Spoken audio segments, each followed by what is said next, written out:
Deus abençoa, Senhor, que seja, Pai, aquilo, Senhor, não que nós queremos ouvir, mas aquilo que o Senhor queira falar conosco nessa noite, e que a Tua palavra venha a ser aplicada em cada coração, em nome de Jesus.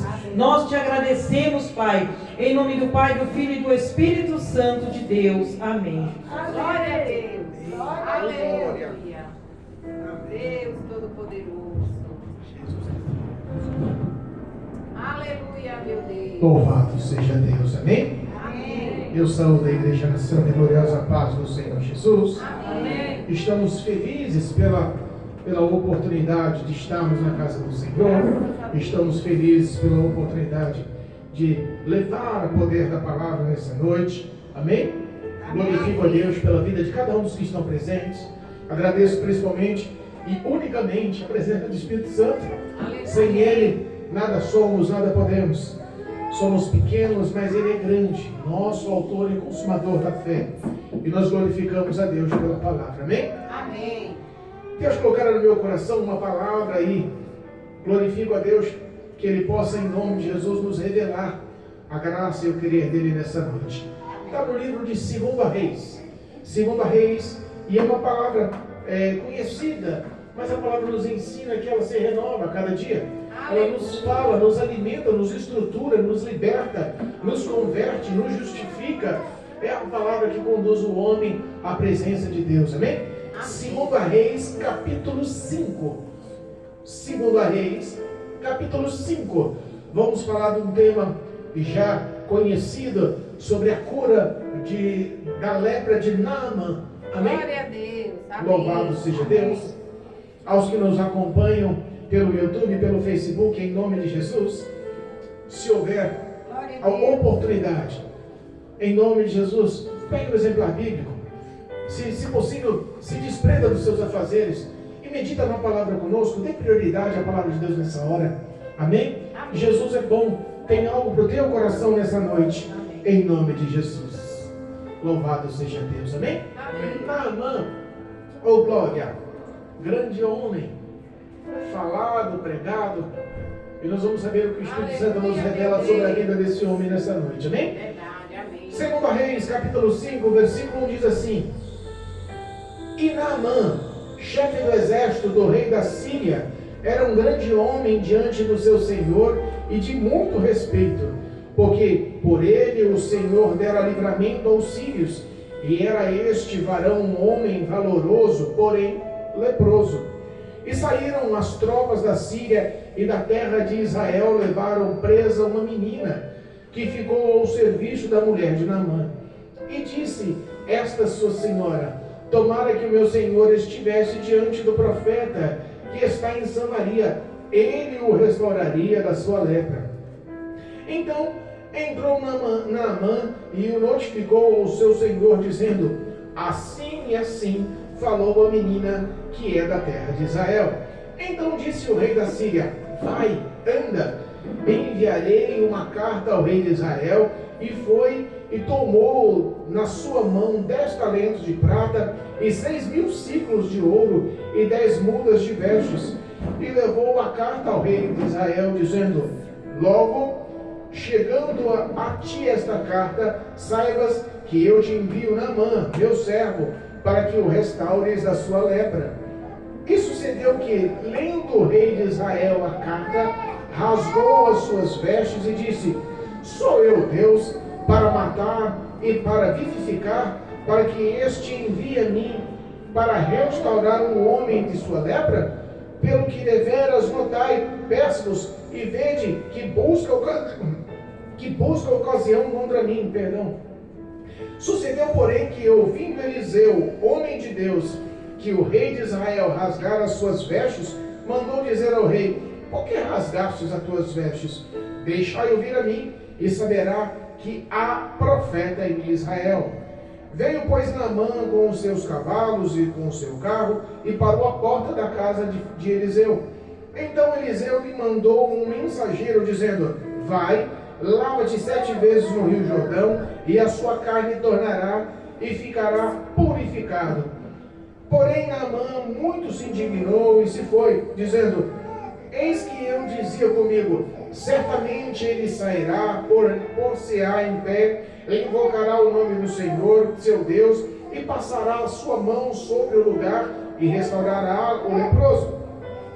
Não são, porventuras, Abana e Farpar, rios de Damascos, melhores do que todas as águas de Israel? Não me poderia eu lavar e ficar purificado? E voltou-se e se foi com indignação. Então chegaram a eles os seus servos e lhe falaram, dizendo: meu pai, se o profeta te disser alguma grande coisa, porventura não o farias? Quanto mais dizer-te ele, lava-te e ficarás purificado. Então desceu e mergulhou no Jordão 7 vezes, conforme a palavra do homem de Deus, e a sua carne tornou como a carne de um menino e ficou purificado. Então voltou ao homem de Deus, e ele e toda a sua comitiva, e veio e pôs-se diante dele, e disse: eis que tenho conhecido que em toda a terra não há Deus, senão em Israel. Agora, pois, te peço que tomes uma bênção do teu servo. Porém ele disse: vive o Senhor, em cuja presença estou, que a não tomarei. Instou com ele para que a tomasse, mas ele recusou. Disse Naamã: seja assim, contudo, desce a este teu servo uma carga de terra de um jugo de mulas, para que nunca mais ofereça este teu servo holocausto, nem sacrifício a outros deuses, senão ao Senhor. Nisto perdoa o Senhor a teu servo, quando o meu senhor entrar na casa de Rimão para lhe adorar, e ele se encostar na minha mão, e eu também me tenha de encurvar na casa de Rimão, quando assim me encurvar na casa de Rimão, nisso perdoe o Senhor o teu servo. E ele disse: vai em paz, e foi-se dele a uma pequena distância. Amém? Amém. Podemos aceitar. Eu sei que a leitura foi um pouquinho extensa, mas é tão linda essa palavra, né? Eu costumo dizer que essa palavra é extremamente pedagógica. Eu costumo dizer que essa palavra verdadeiramente tem um poder enriquecido de nos ensinar boas condutas. Nós conhecemos que o contexto dessa história mostra um contexto de um homem extremamente afamado. Repara que o rei da Síria, por nome Aram, ele era um homem respeitoso, mas não tinha a fama que o chefe dos exércitos tinha, Naamã. Um homem crescido e forjado nas batalhas, conhecia estratégias de guerra, um homem que era reconhecido e respeitado não só pelo teu exército, também como todo o povo da Síria. Era um homem que tinha nome, fama, era um homem respeitoso, de influência, rico, poderoso, mas dentro da sua casa ele se abria e se confessava com a sua esposa, era leproso. Meu Deus. Repara que algumas coisas nós temos que detalhar. Quando nós vemos a grama do vizinho, parece que ela é muito mais verdinha, né? Mas rapaz, o cavaleiro é o cara mesmo, hein, velho? O cara é influente, o cara é bonitão, o cara tem fama, o cara tem dinheiro, aonde o cara vai dá tudo certo, rapaz, onde o cara entra tem reconhecimento, todo mundo segue, todo mundo, né? Não dá essa impressão que parece que é melhor a vida dos outros do que a nossa. Aí nós olhamos para nós, rapaz, que luta, morar no Filhos da Terra, pegar busão, né? Às vezes é difícil, né? Passa mal, corrupção, Luiz Gonzaga, dificuldade. É difícil, a situação nossa é difícil, é complicado ser crente. E às vezes a gente olha e fala tanta coisa que nos adverte perante os olhos da sociedade, perante os olhos comuns humanos, mas quando nós olhamos para a nossa vida para com Deus, nós vemos o que o dinheiro não compra. Nós vemos o que não dá para se comparar. Aquele homem tinha toda a fama no mundo, o respeito de toda uma cidade, de todo o povo, do exército, do próprio rei. Ele era afamado não só na Síria, mas fora da Síria. Por quê? Porque a Bíblia diz que o Senhor, e quando nós reparamos no primeiro versículo, nós vemos que o Senhor em letra maiúscula é o Senhor nosso Deus. Ele decidiu honrar Naamã. Ele escolheu Naamã. Ele que deu fama a Naamã. Ele que levantou Naamã. Ele que colocou Naamã em destaque. Ele que fez o que fez, mesmo sem ele conhecer a Deus. E dá para entender umas coisas dessas? Às vezes o crente olha para si e fala, sou salvo. Rapaz, eu sou pastor numa igreja, eu sou missionário numa igreja, eu sou evangelista numa igreja, eu sou diácono numa igreja, eu tenho nome, eu tenho cargo, eu sou líder, eu estou salvo, estou bem. Olha, muitas das vezes, de cima para baixo, para os que estão no mundo, se sentindo maior e melhor, e mal sabe ele entender que aos olhos de Deus, o mesmo valor da minha alma é o valor da alma de um moribundo que está na rua. Ou é o valor da alma de um afamado, de um rico, de um poderoso que está no mundo. Porque às vezes nós queremos se comparar com os necessitados, mas quantos homens enriquecidos o Senhor não tem dado graça para que ele enriquecesse? Porque conforme a palavra do Senhor, em 1 Samuel capítulo 2, versículo 2, a Bíblia nos ensina que é o Senhor que tem poder de empobrecer e também de enriquecer. Aleluia. As riquezas do mundo estão nas mãos do nosso Deus. Ele não tem como se limitar. Ele é o Todo-Poderoso. Ele faz como quer, na hora que quer. E aprove o Senhor de escolher Naamã como um homem a destaque em todo o reino da Síria. Mas no íntimo do coração, Deus já estava enxergando que ele precisava de um tratamento. E começou a formular, articular. Eu costumo dizer que Deus, ele é poderoso e estrategista para alcançar a vida dos seus. Aleluia. Repara que grandes coisas acontecem na vida dos eleitos e as maioria dessas coisas são coisas difíceis, duras, que aos nossos olhos nos conduz para a ruína. Mas é Deus apertando o homem para que o homem abra o entendimento e reconheça que ele é Deus. Glória a Deus. Nem tudo que é mal, nem tudo que nos destrói, que nos põe à prova, que nos põe à beira do abismo, é o diabo. Muitos atribuem a fama ao diabo, mas não. A Bíblia nos fala que é o nosso Deus quem tem poder. Ele faz o bem, ele faz o mal. E quem é que vai falar que ele está errado? Ele é Deus. Ele conhece o íntimo do nosso coração, como conhecia o íntimo do coração daquele homem famoso, chefe dos exércitos, respeitado um dia, rico, cheio de fama, cheio de nome. Mas começou um tratamento. E o tratamento espiritual começou na vida de Naamã, se destacou dentro da tua casa. Porque por lá de fora ele camuflava com as suas vestes.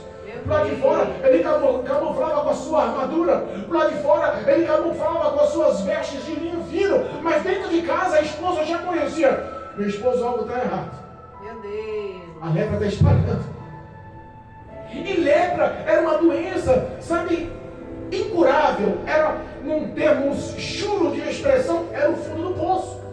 Se o homem se tornasse leproso, ele tinha um futuro destruído. Não havia cura. Alguns sintomas da lepra, para nós entendermos, ela formula grandes feridas. E ela começa a afetar a cartilagem do corpo. Que nem a orelha, que é cartilagem, começa a cair. Olha que coisa. O nariz, que é cartilagem, começa a cair. Dá-se a entender que começa a destruir a carne dos ossos. A situação é extrema. Ele sabia que em pouco tempo ele não conseguiria esconder, ele não conseguiria camuflar, ele não conseguiria mais exercer a liderança do exército, toda a fama, todo o nome, tudo que ele projetou, tudo que ele alcançou, tudo que ele conquistou, ia de ruim, de mal a pior. Ele não teria como usufruir e conquistar aquilo que ele conseguiu. Entenda, o dinheiro não consegue comprar alguma coisa, a fama não consegue comprar todas as coisas, o teu nome e tudo o que você conquista não pode ser trocado por alguns valores. A lepra não tinha cura. O rei da Síria na ocasião era Jorão, filho do rei Acabe. Lembra do rei Acabe? Lembra de Jezabel? Quando o reinado acabou, Jorão assumiu o reinado. Entenda, mesmo sendo o rei todo-poderoso de Israel, quando ele vê a situação de Jorão, ele imagina que ali era um argumento de guerra. Ele não teria condições. O rei Arã da Síria, por mais que queresse bem, por mais que entendesse a situação, por mais que não queria perder o homem afamado que levou ele a grandes vitórias, também não poderia fazer nada. A visão do rei da Síria, a visão do rei de Israel, não foi o mesmo toque de visão de uma criança escrava. Deus. De uma criança escrava. Em uma das incursões de guerra, a Bíblia nos ensina que foi levada como escrava uma criança, uma menina. Saiu de Israel. Imagina a cabeça de uma criança. Qual é a perspectiva de futuro de uma criança que sai do lado dos pais, sai do lado da avó, dos avós? Eu falo da avó, né? Minha esposa virou avó agora. Virando os avós, tá a história de avó nos lados. Sai do lado da companhia dos entes queridos e é levada não para uma excursão, não para a casa de um parente, não para um passeio, mas é levada como escrava pelo resto da vida para outro reino, com outra língua, com outros costumes, com outros deuses. Poderíamos entender que a história de vida daquela criança seria uma história revoltante. Aquela menina podia crescer revoltada, podia crescer rebelde, podia crescer murmuradora, mas ela aprendeu sobre o Deus Todo-Poderoso. Ela teve ensinamento, ela teve conteúdo dos pais que preenchesse o coração dela. E aquilo foi marcado. Aquela criança, ela não era uma criança normal, aquela criança era filha de Deus que exercia a fé que aprendeu. Glória a Deus. Mesmo como escrava, ela deu uma lição. Mesmo como escrava, ela deu um exemplo. Mesmo como escrava, ela ensinou a conduta e o caminho que se deve andar.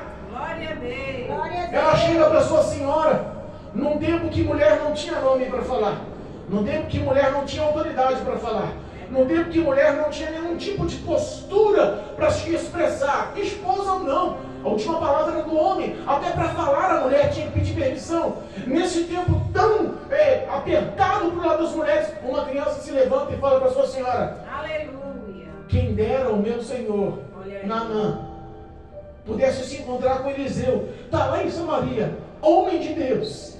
Ele tem poder para purificar, para curar a lepra de Naamã. Olha aí. Ela comentou com a sua senhora. E entenda uma coisa, é uma só palavra.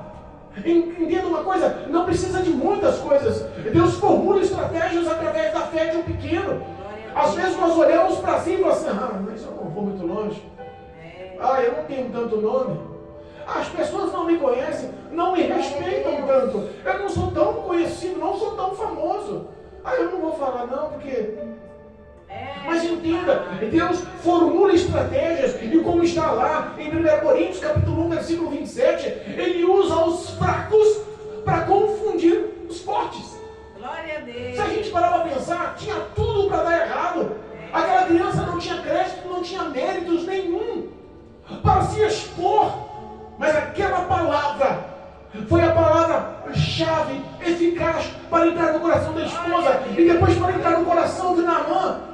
Ele no mínimo já não tinha mais esperança, não tinha mais recursos, no mínimo já tinha consultado os médicos, no mínimo já não havia mais nenhum tipo de medicamento que poderia fazer efeito. O dinheiro dele, ele sentiu já, esse dinheiro não vale nada, a minha fama não vale nada, a medicina não pode fazer nada por mim, os médicos não podem fazer nenhum tipo de erva, nenhum tipo de banho, nenhum tipo de medicamento, nada pode me curar. O que me vale esse dinheiro, o que me vale dessa fama? Ele já não tinha a preocupação, a mente dele já devia estar assim totalmente afilada, e de repente ele ouviu uma esperança dada pela boca de uma criança. Aleluia. Aquilo entra no coração. Não importa o coração do homem, o quão orgulhoso seja. Quando ele pede os recursos, que ele vê que a força dele já não vai muito longe, aí ele começa a dar um pouco mais de crédito a Deus.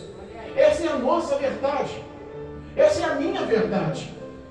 Se não fosse a graça do Senhor para me apertar no passado, para me colocar a risco de vida no passado, para que eu entrasse no fundo do poço a ponto até de pensar em retirar da minha vida, me matar, se eu não tivesse chegado realmente no limite que esgotasse as minhas forças, talvez a minha mente, meu entendimento, meu coração não se abrisse para saber que Deus é poderoso para mudar a história da minha vida, como foi Naamã.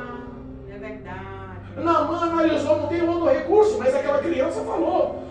O médico não falou, mas aquela criança israelita falou. Olha, a medicina não pode fazer nada, mas aquela criança tem uma saída. Ela falou que tem um profeta, tem um homem de Deus, que ele pode fazer o que ninguém pode fazer. Aquilo entrou no coração daquele homem. Aquilo marcou o coração daquele homem. Aquilo gerou uma certa fé no coração daquele homem.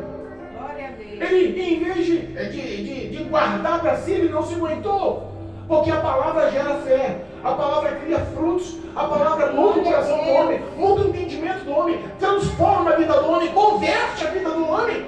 Ele não se aguenta e vai ao rei Arão, o rei da Síria, e comenta: olha só, a menina israelita, que é escrava, que serve a minha senhora lá na minha casa, ela me contou de um profeta por nome Eliseu, na cidade de Samaria. Será que vale a pena, rei? Rei, o senhor conhece o meu estado. Arão conhecia o estado de saúde de Naamã. Rei, você conhece o meu estado. Será que vale a pena nós sairmos do nosso refúgio, da nossa segurança, do meio dos nossos, e ir para a terra do inimigo, pedir trégua ao inimigo, falar com um dos nossos inimigos, com a esperança de me dar saúde? O rei, no mínimo, olhou e falou assim: não há mais saída, meu filho.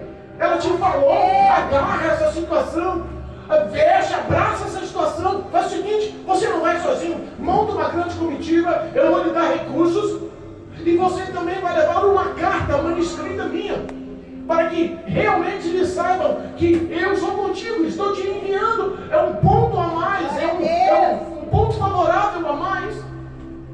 Ele cata e se veste, monta uma grande comitiva, uma grande carruagem. A Bíblia fala que ele levou, louvado seja Deus, ele levou 10 talentos de prata e 6.000 ciclos de ouro. Eu fui pesquisar, ele levou em torno de 350 quilos de prata. Ele levou em torno de 72 quilos de ouro e 10 trajes de linho fino, que era valorizado na época, como uma forma de gratidão pela sua cura. Sabe, ele se precaveu, formou uma grande comitiva, formulou o grande nome que tinha, ele mostrou a autoridade e o poder que tinha, com o propósito de agradar ou de pagar pelo serviço, porque a mente dele era essa. Chega no rei, lá em Israel, entra na terra do inimigo. Às vezes nós não conseguimos entender que Deus projeta situações que no nosso coração é inimigo, mas talvez a nossa vitória vem pela ação do inimigo. Deus pode usar o que está no oposto da nossa visão para nos abençoar. Às vezes a sociedade toda, se soubesse da estratégia de Naamã, poderia falar: mas Naamã, você vai entrar na terra de Israel, o povo vai te matar lá. Com lepra ou sem lepra, você é maluco, não entra lá não. E às vezes é o que acontece com o mundo aí fora. Rapaz, você é doido, esses crentes são malucos, fica falando de Jesus o tempo todo, fica falando em orar o tempo todo, esse negócio deles é loucura, falar de morte o tempo todo, falar de se preparar para a morte, se preparar para o arrebatamento, esse negócio de ser para o inferno, de Jesus toda hora. Para com isso, rapaz, larga isso daí, vamos viver a vida. O conselho da sociedade, do humano, o conselho do mundo, às vezes vem na contramão do que nós pensamos. A nossa carne grita de um lado, mas aquele homem realmente deu vazão ao Espírito de Deus. Realmente deu vazão. O rei Jorão pega aquela carta e mostra como apavorado é um homem sem a direção de Deus. Como apavorado é um homem sem entendimento de Deus, sem fé em Deus. Nós estamos falando do rei de Israel, o povo escolhido, nação eleita, menina dos olhos do Senhor, o povo que realmente é a noiva do Cordeiro. Nós não estamos falando de um povo qualquer. Nós estamos falando de um rei que era para ser exemplo de fé, liderança, espírito de vida no meio daquele povo. Mas ele lê a carta e se apavora. Por acaso sou Deus para dar vida e a morte? Agora como eu vou ter poder de curar esse homem? Esse cara está com alguma coisa contra mim. Está formando uma estratégia para entrar em batalha comigo de novo. A visão de um homem que não tem fé realmente se destaca, levando e conduzindo o homem a uma situação de renúncia dos bons valores do Senhor. Repara que aquela menina que tinha tudo para dar errado, não era rei, não estava no meio do povo de Deus, não estava no meio do palácio do povo, lá no padrão de Jorão. Ela saiu tida como escrava, tinha tudo para reclamar, mas não perdeu a fé. Glória a Deus. Não perdeu os seus valores. Não perdeu a intimidade. O rei não tinha intimidade, se apavorou. A menina escrava continuava com intimidade, indicou o caminho. Vai a Eliseu. Aleluia. Mas aquele rei se apavora, rasga suas vestes, e todo aquele drama que o rei faz realmente chega aos ouvidos de Eliseu. Porque, vou falar uma coisa para você, fácil é as coisas ruins chegarem no ouvido dos outros. Meu Deus. É fácil as coisas ruins se espalharem. Quando falam em coisa boa, ó, a Dalvinha, Amém. bênção, meia idade, tá inteirona. Decide, sabe, fazer uma faculdade, Olha aí. tá fazendo estágio, plantando para um bom futuro, tem sonhos que estão sendo realizados. Nós vemos a graça de Deus nisso. Quantos jovens adolescentes, quantas pessoas na flor da idade abriram mão de faculdade porque não querem nada no futuro? Verdade. Estão vivendo os prazeres do mundo e não querem saber do que vai acontecer daqui para frente. Meu Deus. Então nós vemos que, por exemplo, as notícias boas, elas não se espalham. Mas se acontece alguma coisa ruim, mal, pode ter certeza que automaticamente se espalha. Quem é Dalvinha, largou a faculdade. Sabia que era fã de para. Sabia que não ia pra frente. Para naquela idade, que isso? Não é daqui para isso. As coisas más se espalham. Jesus. Entenda, mas ainda há homem de Deus. Aleluia. Ainda há esperança da parte de Deus. Oh, Ainda há bons valores. Ainda há boas condutas. Ainda há esperança para a igreja. Por mais que alguns trabalhem conforme os seus pensamentos, Deus trabalha no oposto dos nossos pensamentos. aleluia. Eliseu, quando ouve falar, quando a história se espalha pelas ruas, Eliseu manda um recado para o rei: está acontecendo aí, mas rasgando a roupa, está nervoso, apavorado, por quê? Meu Deus. Deixa que venha a mim. Saiba que ainda há homem, há profeta em Israel. Aleluia. Então, às vezes, nós olhamos e entendemos que todo um processo estava sendo montado, que a prioridade de Naamã era a cura da sua carne, mas a prioridade de Deus era a cura do teu coração. Aleluia. Deus queria cuidar do íntimo do coração de Naamã. A carne era só um segundo plano. Porque se Deus tratar o homem por dentro, lembra da história do vaso de barro? Eita. Lembra da história do oleiro? É. Lembra que quando o oleiro estava fazendo o barro, o vaso, a Bíblia fala que o vaso se quebra ou se desmolda. E o oleiro, em vez de jogar aquele barro que caiu, que não deu certo, em vez de jogar fora, ele pega aquele barro, desmonta, amassa e começa a tratar o mesmo barro para fazer um novo barro, um novo vaso conforme o seu querer. Aleluia. Deus poderia ter falado assim, Naamã: te dei muita fama, te dei muito nome, te fiz rico, você é um homem influente, sabe? E agora que pegou lepra, quer saber uma coisa? Eu vou usar outro, eu vou levantar outro, eu vou glorificar outro, eu vou enriquecer outro. Mas Deus não trabalha assim. Aleluia. Porque se o vaso está se quebrando, ele decide usar o mesmo vaso para tratar, o mesmo barro para moldar, as mesmas ações. Às vezes, aos olhos do mundo, nós somos julgados com mais facilidade. Aos olhos dos crentes na igreja, nós somos julgados com mais facilidade. Mas Deus não desiste de nós. Deus não desiste do que Ele investiu, do que Ele plantou, da graça que Ele atuou sobre as nossas vidas. A nossa alma tem mais valor que o mundo inteiro. A alma de um que está no mundo, ao qual nós não demos crédito, tem mais valor do que o mundo inteiro. Glória a Deus. Não desistiu de Naamã. Quando Naamã ouve a história, fala: onde que está Eliseu? Tá na cidade de Samaria, na rua tal. Eu imagino que aquele homem falou assim: chegou o momento de agradar. Aleluia. O rei não pode fazer nada, se apavorou. Imagina um leproso entrando no palácio. Esse homem pode espalhar a lepra para todo mundo aqui, eles estão perdidos. Isso é um sinal de batalha, de guerra, de confronto, é um sinal oposto. Mas quando ele vê que ele vai e encontra o homem que ele pode curar, ele fantasia um monte de coisa na cabeça. Ele ilustra, ele quer conduzir a vontade de Deus. Você conhece pessoas que quando estão passando em prova, em luta, em dificuldade, está pedindo algo a Deus, está refutando por uma batalha, por um deserto, por um vale que está passando, mas quando dobra o joelho a Deus, começa a falar: ó, Senhor, faz assim, assim, assim que vai dar certo. Eita, meu Deus. Senhor, eu quero que o Senhor faz assim, assim, assim, porque assim vai ter vitória. E não é assim que Deus trabalha. Ele não conta, ele não espera, ele não quer as suas ações, ele quer a sua obediência, a sua fidelidade. Glória a Deus. É por isso que Deus te espera. Naamã alcançou a cura, não foi porque Deus usou de misericórdia através da sua fé. Ele nem fé tinha. Eita, Nem fé tinha. Olha aí. Ele foi lá com a esperança de curar, mas na verdade a fé dele estava na menina, a escrava que estava na casa dele. Eita. Ele não conhecia o nosso Deus. Quando ele chega na porta da casa de Eliseu, ele pensou, esse homem vai vir me bajular, como todo mundo me bajula. Olha aí. Esse homem vai vir, vai vir me fazer uma grande recepção. Olha o tamanho da comitiva que está chegando na porta da casa dele. Olha o tamanho da carruagem. Olha os meus cavalos reais. Olha os meus servos. Olha quanto ouro. Olha quanta prata. Olha as vestes que eu trouxe para fazer a alegria desse povo. Não, ele vai me recepcionar de uma forma diferente. Eu sou acostumado com essa pompa. Eu sou acostumado com essa bajulação. Eu sou acostumado com a riqueza. Esse homem não pode me tratar de forma oposta. Porque às vezes nós queremos que a nossa carne continue sendo massageada. Mas Deus estava querendo tratar justamente esse tipo de orgulho. É esse tipo de pensamento e sentimento que Deus estava querendo mudar.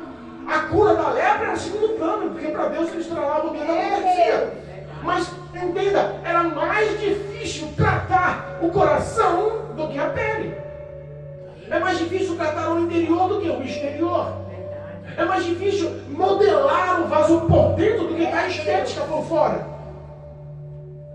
A Bíblia fala que os profetas de antigamente eram usados, né? Vai fazer isso hoje, dá um gol danado. Mas a Bíblia fala que Naamã parou na porta da casa de Eliseu e Eliseu nem atender foi. Ô Geazi, parou uma carruagem aí, vai lá ver. O Eliseu tem uma carruagem lá da Síria, riquíssima, poderosíssima, com tantos bens. Fala o seguinte para ele, ir lá no Jordão mergulhar 7 vezes, que ele vai ser curado da lepra. A sua carne vai ser purificada. Naamã não tinha fé. Meu Deus. E quando recebe uma notícia dessa, desmotiva, desestrutura, desestabiliza. Não é isso que eu quero, não. Eu quero que esse homem venha, se ponha em pé, clame ao seu Deus, desça as suas mãos e passe por cima da minha lepra e restaure a minha carne. Eu quero que Deus haja assim comigo. Se não for assim, eu não quero. Olha aí. Papai. Se não for assim, eu não quero. E às vezes fica demorando a história. Conheço pessoas que estão lutando por casamentos para ser restaurado até hoje. Anos a fio. Eu sou uma história viva disso. A minha persistência em fazer a minha vontade me deixou afastado de Deus por muitos anos, por décadas da minha vida, conhecendo o caminho, entendendo os meus passos errados. Mas o orgulho do meu coração tinha que ser tratado. E para ser tratado, eu cheguei no risco de morte. Jesus. Aleluia. Naamã não tinha mais esperança. A morte estava batendo na porta. E eu costumo dizer que a morte não manda um WhatsApp dizendo: Naamã, recebe aí, estou chegando amanhã. Ela não comunica. Ela não manda a mensagem que está chegando. Verdade. Aquele homem já não tinha esperança, mas o orgulho continuava dominando. Já não tinha esperança, mas o ego estava machucado pela atitude do Eliseu. Já não tinha mais perspectiva futura, mas por dentro do coração dele doeu a atitude de Eliseu, o profeta, homem de Deus. Nem deveria decepcionar, no mínimo é falta de educação. Sabe qual a distância da Síria para Israel na época? Era em torno de 300 quilômetros andando de cavalo. É longe. Quanto tempo ele gastou? Quantas horas ele gastou? Quantos dias ele gastou? Não dava que nem um carro a 120 km por hora em cima de um cavalo. O trecho era longo, era dias de caminhada. Quando chegou lá cheio de sonhos, de perspectivas. E Eliseu manda um recado: Geazi abre a porta. Eu imagino que Geazi abre a porta e fala de longe: o meu Senhor mandou você. Tá vendo aquele rio lá, Lamacento? Lá o Jordão, vai lá, 7 vezes. Você vai ser curado. Aquele homem sai indignado. Aquele homem sai transtornado. Porque quando você é confrontado, machuca. Quando você é confrontado, dói. E essa dor pode gerar revolta, rebeldia, ou pode gerar arrependimento, mudança. Ele saiu dali revoltado, indignado. Ele saiu dali todo cheio de não me toques. Mas Deus continua trabalhando. Em meio dos nossos pecados, das nossas iniquidades, em meio do nosso coração duro, Ele sempre tem estratégia, Ele sempre tem um plano B. Obrigada, Jesus. Sabe por quê? Porque Naamã andava com homens de bom coração. Aleluia. Andavam com homens bem vistos aos olhos de Deus. E às vezes aconselhamento de outros pode te conduzir para perto ou para longe de Deus. Verdade. O bom amigo é aquele que te confronta. Ele fala a verdade dos seus erros. É Deus. Aleluia. Aquele que é mau amigo, mas que te bajula, às vezes são os que mais estão ao nosso redor. E às vezes são os que mais nós queremos ao nosso redor. Meu Deus. Não, aquilo ali só fala coisa boa de mim. Ali pode deixar ali que ele vai fazer a propaganda de mim bacana. Mas aqueles servos de Eliseu, diz que quando ele saiu indignado, revoltado, murmurando, chegaram nele no meio do caminho e falaram assim: meu pai, para pensar. O profeta, homem de Deus, é o único que tem esperança de você mudar a sua história, de ter futuro, de ter cura. Ele não te pediu uma coisa difícil. Se ele tivesse pedido difícil, talvez você faria. Você é um homem forte, poderoso, influente, rico. Teria condições de realizar qualquer coisa que ele te peça. Olha aí, Jesus. Mas ele não te pediu coisa difícil. Só pediu para você descer no rio ali, tomar um banho, se lavar. Mergulha 7 vezes lá. Não é difícil. E as palavras, quando elas são dirigidas por Deus, pode ter certeza que gera fruto. Ela entra como flecha no coração. É verdade. Ela entra na divisa da alma. Ela realmente mexe com o interior. Ele poderia falar o que ele quiser, mas naquele momento ele engoliu o orgulho, ele quebrantou o coração e falou: realmente não é difícil. Aleluia. Realmente, os rios de Damasco são límpidos, poderosos, Aleluia. gostosos de tomar um banho. Mas se a minha cura está na lama lá, está na humilhação lá, a minha cura é entrar no barro para sair limpo.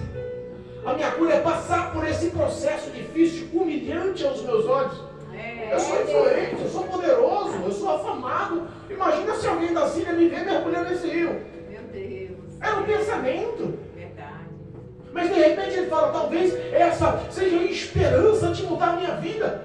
Aleluia. Talvez essa seja a esperança que a menina lá de Israel, que serve a minha esposa, falou para ela. Talvez seja essa atitude dada pelo homem de Deus que pode realmente fazer a minha vida mudar. Glória a Deus.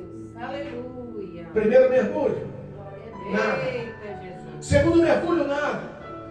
Terceiro mergulho, nada. Quando você começa a obedecer e você não vê a ação de Deus, talvez a mente dele seria assim: primeiro mergulho, já vai sair as lebres do braço.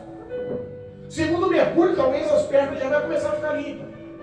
Terceiro mergulho, quem sabe eu já me sinto mais disposto. Quarto mergulho, quem sabe eu já me consigo ver mais bonito. Glória a Deus. Mas ele não via ação nenhuma. Sabe por quê? Não era por fé, era por obediência. Aleluia. Às vezes nós alcançamos algo de Deus, não é mediante fé, poder, autoridade, dons, falar línguas estranhas, visão, profecia, revelação, não é nada por isso não. Não corre atrás disso não. Se Deus quiser falar contigo, Ele para na rua e fala. Aleluia. Ele não precisa correr atrás disso não. Verdade. Procura ser obediente. Só obediência, mais nada. Aleluia. Ser cristão é muito mais simples. Nós, seres humanos, complicamos isso. Nós, seres humanos, procuramos coisas que às vezes nós complicamos. É verdade. Sabe, fui convidado a participar de um ponto de pregação há um tempo atrás.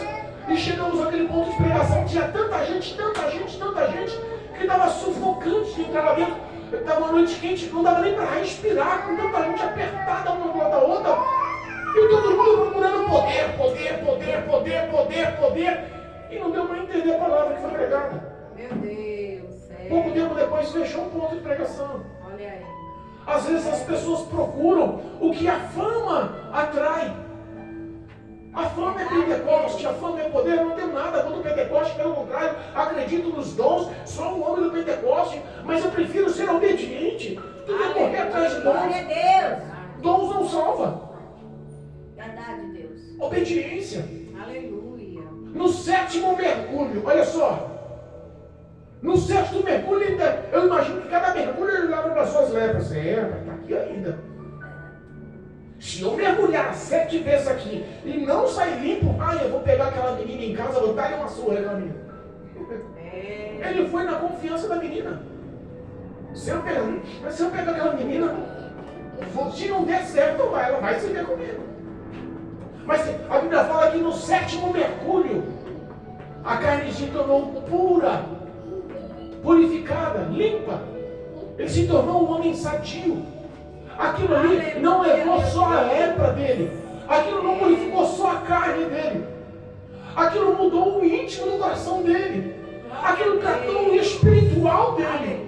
Aquilo ali arrancou o orgulho, o ego, foi tudo nas águas correntes embora. Aquilo ali transformou a vida dele. Ele viu que a obediência, por mais que muitas das vezes seja em processos humilhantes, porque Deus tem o poder de humilhar. Resiste aos soberbos, mas dá graça aos humildes. Então, às vezes, para se tornar um homem aprovado, para se tornar um homem humilde, tem que quebrar o orgulho. E a soberba, às vezes, é quebrada no barro. Às vezes é quebrada no mergulho na lama. Aquele homem ficou tão grato. Aquele homem teve uma regeneração interna. O coração íntimo, o ser dele mudou. Que ele chegou novamente a Eliseu. E com tanta gratidão lhe oferece o que tem. Eu tenho aqui ouro, eu tenho aqui prata, eu tenho aqui vestes. E se for pouco, pode falar que eu vou restituir. A minha vida está mudada. Porque a partir de agora eu sei que não há outro Deus no mundo, não há outro Deus na terra, senão o Deus de Israel. Ele me permita. Eu quero levar 2 mulas, um junco de mulas de terra, porque lá na minha casa eu vou fazer um altar. Naquela época, eles criam que não poderia se adorar outros deuses se não fosse na sua terra. Então ele levou uma junta de mulas, levou terra de Israel, de Samaria. Olha só como o coração daquele homem mudou. Aleluia. Eliseu recusa os benefícios, recusa ser pago, recusa os valores. Sabe que no dia de hoje a gente recusaria, hein? Rapaz, 72 quilos de ouro é dinheiro. 350 quilos de prata, rapaz, nem sei quanto dá isso, mas é um dinheirão. 10 roupas de gala, talvez as pernas balançariam, né? Aquele terninho que a gente, se largar, desce sozinho para a igreja, quando vê 10 novos. Glória a Deus. Mas aquele homem não se vende. Eu recebi de graça. Eu tenho que te passar de graça. Aleluia. Ele mostrou para Naamã, olha, vive o Senhor ao cujo eu estou, a presença dele, que não vou receber nada de você. Sabe por quê? Porque não foi eu quem fiz o milagre, foi Deus. Aleluia. Glória a Deus. Seja fiel e obediente daqui em diante. É um bom pagamento. É verdade. É um bom caminho, é um bom começo, é um bom início. Aleluia. A Bíblia fala que Geazi, aquele aprendiz que só deu uma mensagem, cresceu o olho com ganância. Meu Deus. Glória a Deus. Sai Naamã, sai sua comitiva, sai a carruagem, sai os cavalos, sai os soldados, sai todo aquele luxo indo embora. E Naamã contente com as mulas de terra, curado, feliz. Aleluia. Chega Geazi, chegou 2 em casa dos filhos do profeta, e o meu Senhor falou assim, você pode dar alguma coisinha para eles? Meu Deus. É o quê? Uma roupa, né? 2 peças de ouro, e dá, né? Tantos quilos de prata, 35 de prata. Meu Deus. Pediu 2 peças de ouro, 35 quilos de prata. Naamã deu dobrado, leva 70 quilos de prata. Leva aí 4 de ouro. Leva as vestes. Ele foi agradecido. Naamã manda os seus soldados levarem até a casa. Chegando na casa, ele corre e esconde. E dispensa os soldados de Naamã. Pode ir embora, para ninguém saber. Ganância. Meu Deus. Ele aprendeu o que é certo. Mas as ações e as atitudes mostravam que não entrou no coração dele. Ele tinha tudo para ser como Elias, como Eliseu, o terceiro, Geazi, homem de Deus, realizando sinais, prodígios, milagres, anunciando o reino dos céus, sendo respeitado e acima de tudo salvo. Aleluia. Mas o coração brilhou os olhos no ouro. Meu Deus. Papai. Decidiu se vender, achando que enganaria o homem de Deus. Meu Deus. Você está? Não, não fui cantoria não. Você acha que você me engana? Meu espírito estava com você. Olha aí. Como você adquiriu o que vinha de Naamã, também adquire o que estava sobre ele. Misericórdia. Imediatamente aquele homem ficou leproso. E o pior, que ele ficou leproso, mas Eliseu termina a frase dizendo: toda a tua descendência também herdará a lepra. Olha só como as nossas ações mexem com a nossa família, como as nossas atitudes mexem com os nossos filhos, com os nossos netos, com os nossos bisnetos, mexem com as gerações futuras. Olha só, houve algumas lições. A principal lição é obediência nessa palavra. A principal lição é lutar contra nosso orgulho, nossa carne, nosso ego, os nossos prazeres. E mesmo sem entender o percurso, o caminho, a vontade, obedeça. Deus está falando para você ir para a direita. Não vai pensar que porque todo mundo vai para a esquerda que é o caminho certo. Vai pela direita. Aleluia. Às vezes as pessoas olham e falam: até onde vocês vão prosseguir com essa igreja vazia? Falar para mais quantas vezes? Até onde você vai ficar pregando na frente do celular? Até onde você vai persistir em falar com ninguém? E aí eu olho para cima e falo: rapaz, não é que esse povo está certo? Eu acho que eu vou parar com isso. De repente Deus dá um sinal. Lá de Brasília: olha, as tuas palavras mexeram, converteram, levou eu e minha mãe para a igreja. Lá em Minas Gerais: olha, as suas pregações mexeram com o meu coração. Eu estava no vício, no álcool, nas drogas, e eu perdi minha família, mas larguei tudo enquanto estou começando a orar, estou começando a ouvir a sua palavra, a ler a Bíblia e quero ir para a igreja. Aleluia. Então a gente começa a ver que é um celular, mas Deus está trabalhando de longe. Glória a Deus.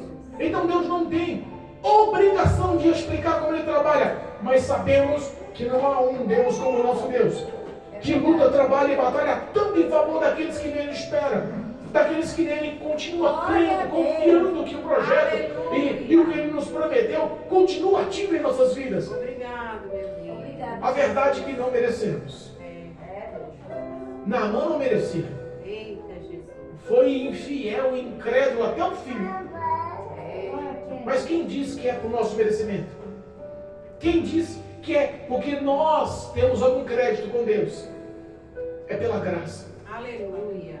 É o favor que não merecemos, é pela graça. Glória a Deus. É a misericórdia que não merecemos, é o perdão, é a compaixão que não merecemos, é pela graça. Obrigado. É esse amor que não tem como calcular, que não tem como explicar, é a graça. Glória a E que Deus. nós possamos, através dessa mesma graça, confiar que Deus continua projetando vitória sobre as nossas vidas. Aleluia. Que Deus continua projetando um caminho que nos traga ao encontro de Deus. Aleluia. Eu não Glória a preciso Deus. de muita coisa para entender a vontade de Deus. Eu só preciso entender e viver. Glória a Deus. É difícil? É. Temos aflições? Temos.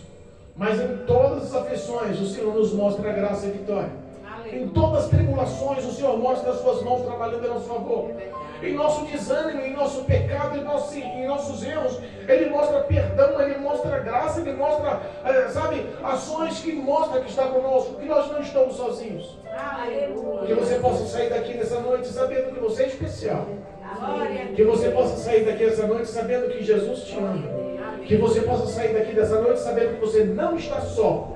E que essa mesma graça que atuou sobre a vida de Naamã está nessa noite aqui para refletir o amor de Deus sobre as suas vidas. Em nome de Glória a Jesus. Deus. Amém? Amém. Louvado seja Deus.